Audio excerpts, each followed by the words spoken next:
One of the mob-related mysteries took place in 1987 when a possible attempt was made on John Gotti.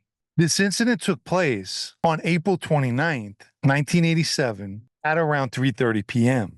John Gotti and a crew of guys exited the Burger Hunt and Fish Club in Ozone Park, Queens, and directly across the street stood a man in the doorway of the neighborhood florist.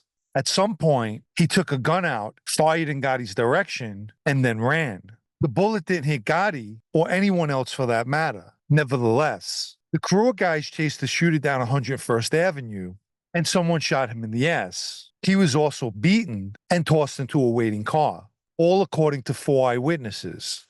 The following day, April 30th, a Staten Island resident was out walking at 4:30 a.m. and noticed that the door to Paul's Sweet Shop, located in New Dorp, Staten Island, was open. That person then notified the police of a possible robbery. After entering the store, police officers made their way down to the store's basement, where they discovered the body of William Saccone, a 36-year-old carpenter from Yonkers, who was found in a body bag. His hands and feet were bound, and he'd been shot 5 times, and also showed signs of heavy trauma. It would later be learned that Saccone suffered from mental issues. During the investigation, blood work was conducted and revealed that Saccone's blood was consistent with the bloodstains found on 101st Avenue. When detectives questioned Gotti, he denied being shot at or knowing about a guy being chased, shot, and beaten. This incident transpired 1 year after Gotti's underboss, Frankie DeChico, was blown up and killed in Brooklyn. By this point in time, Gotti knew he was a target due to the unsanctioned hit on his predecessor, Paul Castellano.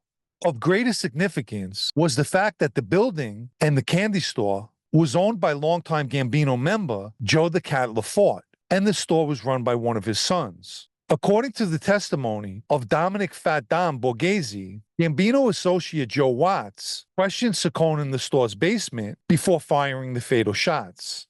One theory is that Saccone's body was left in the basement because they were going to come back and retrieve it in order to bury him.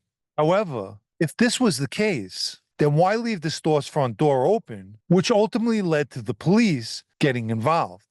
Also, why not just take Saccone somewhere in Queens, as Gotti had plenty of places available to him? And why choose Lafort's building unless Gotti was sending a message to the Castellano loyalist in Staten Island?